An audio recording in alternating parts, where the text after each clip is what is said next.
Friends ನಮಸ್ತೆ. ಮೊಸೊಪ್ಪು ಸಾಂಬಾರು ಮಾಡೋದಕ್ಕೆ ಬೇಕಾಗಿರೋ ಸಾಮಗ್ರಿಗಳು: ಅರ್ಧ ಕಟ್ಟು ಪಾಲಕ್ಕು, ಅರ್ಧ ಕಟ್ಟು ಚಕೋತ, ಅರ್ಧ ಕಟ್ಟು ಸಬ್ಬಕ್ಕಿ, ಕಾಲು ಕಟ್ಟು ಮೆಂತ್ಯ, 150 ಗ್ರಾಮ್ ತೊಗರಿಬೇಳೆ, ಒಂದು 18 ಹಸಿಮೆಣ್ಸಿನ್ಕಾಯಿ, 1 ಈರುಳ್ಳಿ, 2 ಗಡ್ಡೆ ಬಿಡಿಸಿರೋ ಬೆಳ್ಳುಳ್ಳಿ, 6 ಟೊಮೆಟೊ. ತೊಗರಿಬೇಳೆ 2 ಸರಿ ನೀರಲ್ಲಿ ತೊಳ್ಕೊಳ್ಳಿ. ಫ್ರೆಂಡ್ಸ್, ಈ ಗ್ಲಾಸಲ್ಲಿ 5 ಗ್ಲಾಸ್ ನೀರು ಹಾಕಿ ಕುಕ್ಕರಿಗೆ ಹಾಕಿ ನೀರು ಹಾಕಿದ್ದೀನಿ.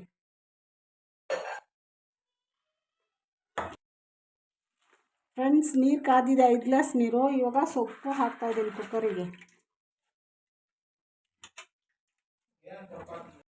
ಫ್ರೆಂಡ್ಸ್, ಸೊಪ್ಪು ಹಾಕಿದ್ದೀನಿ. ಮತ್ತು ಈರುಳ್ಳಿ ಹಾಕಬೇಕು. 1 ಈರುಳ್ಳಿ ಕಟ್ ಮಾಡಿ ಇಟ್ಕೊಂಡ್ರೆ ಈರುಳ್ಳಿ, ಮತ್ತು ಮೆಣಸಿನ್ಕಾಯಿ, ಹಸಿಮೆಣ್ಸಿನ್ಕಾಯಿ 20 ಹಸಿಮೆಣ್ಸಿನ್ಕಾಯಿ ಹಾಕಿದ್ದೀನಿ.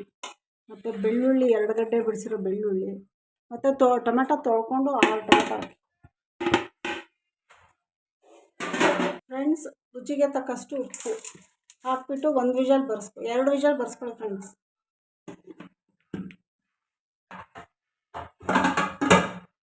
ಫ್ರೆಂಡ್ಸ್, ಇದು 2 ವಿಷಲ್ ಆಗಿದೆ.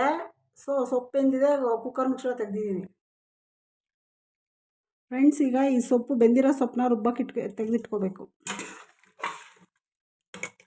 ಸೊಪ್ಪು, ಟೊಮೆಟೊ ಮತ್ತು ಬೆಳ್ಳುಳ್ಳಿ ಎಲ್ಲ ರುಬ್ಬಕ್ಕೆ ಹಾಕ್ಕೋಬೇಕು ಗ್ರೈಂಡ್ರಿಗೆ.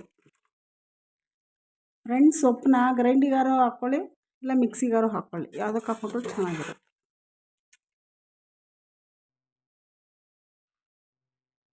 ರುಬ್ಬೋಕ್ಕೆ 2 ಸ್ಪೂನು ಕೊಬ್ಬರಿ ಹಾಕಿ ಫ್ರೆಂಡ್ಸ್ ಗ್ರೈಂಡರ್ಗೆ. ಮತ್ತು ತೆಗೆದಿಟ್ಕೊಂಡಿರೋ ಸೊಪ್ಪು, ಮೆಣಸಿನ್ಕಾಯಿ, ಟೊಮೆಟೊ, ಈರುಳ್ಳಿ ಎಲ್ಲ ಇದಕ್ಕೆ ಗ್ರೈಂಡ್ರಿಗೆ ಹಾಕಿ ರುಬ್ಬಿ ಫ್ರೆಂಡ್ಸ್.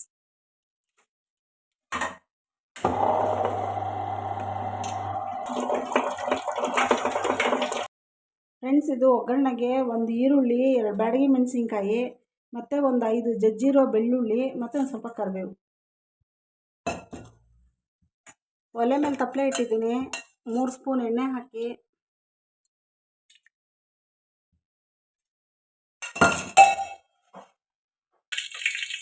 ಫ್ರೆಂಡ್ಸ್, ಎಣ್ಣೆ ಕಾದಿದೆ, ಸಾಸಿವೆ ಹಾಕ್ತಾಯಿದ್ದೀನಿ.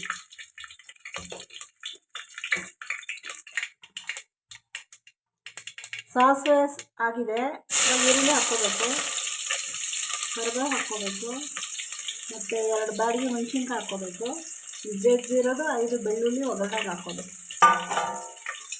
ಇದು ಸ್ವಲ್ಪ ಕೆಂಪಗಾಗಬೇಕು.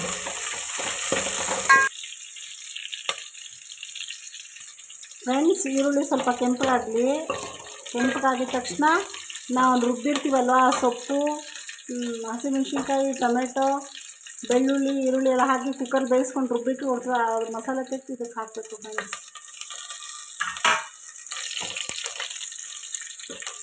ಫ್ರೆಂಡ್ಸ್, ಈರುಳ್ಳಿ ಕೆಂಪಗಾಗಿದೆ. ಸೊಪ್ಪು ರುಬ್ಬಿಟ್ಕೊಂಡಿರ್ತೀವಲ್ಲ ಇದನ್ನು ಹಾಕೋದಕ್ಕೆ ಹಾಕ್ಬೇಕು.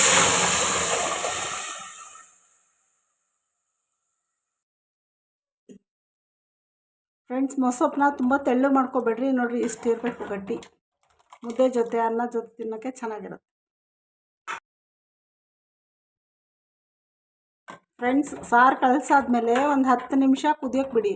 10 ನಿಮಿಷ ಕುದ್ದಿದ ತಕ್ಷಣ ಸಾಂಬಾರು ರೆಡಿ ಆಗುತ್ತೆ. ಮುದ್ದೆ ಜೊತೆ, ಅನ್ನ ಜೊತೆ ತಿನ್ನೋಕ್ಕೆ ಚೆನ್ನಾಗಿರುತ್ತೆ. ನೋಡಿ, ಕಮೆಂಟ್ ಮಾಡಿ ಹೇಳಿ.